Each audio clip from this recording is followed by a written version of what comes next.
Battery operated 4-pin CDI diagram. Ito tuturo ko sa inyo mga ka-DIY. Yung dito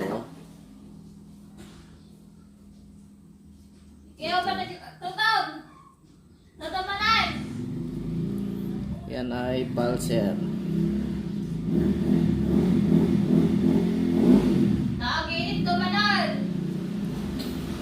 Kulay blue yellow. Blue yellow. Blue yellow. Tsaka dito sa ignition coil. Ignition coil.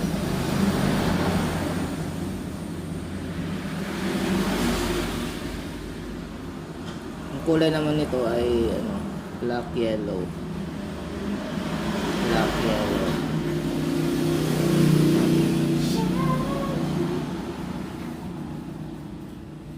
Okay, mga ka-DIY,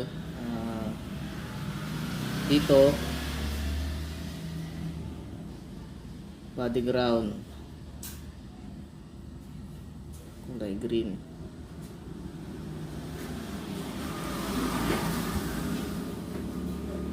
Brown.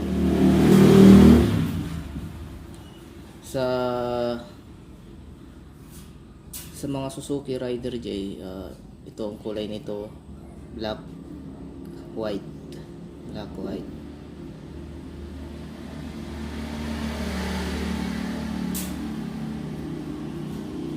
Okay. Dito tayo sa accessories. Accessories. Kulay nito kulay black. Pwede ring kulay orange. Orange sa mga Suzuki. Yan. Okay na mga ka-DIY. Alam nyo na kung paano ang diagram ng 4-pin CDI. Kung liwanagan kayo, paki-subscribe naman po ako at paki-like na din po ang aking YouTube channel. Ang isusunod ko pong i-upload ay kung paano gumagana ang 4-pin CDI na battery operated sa ignition switch. Paano nagpo-connecta para gumana yung CDI papuntang ignition coil para magkaroon ng kuryente sa spark plug. Okay na, ka-DIY.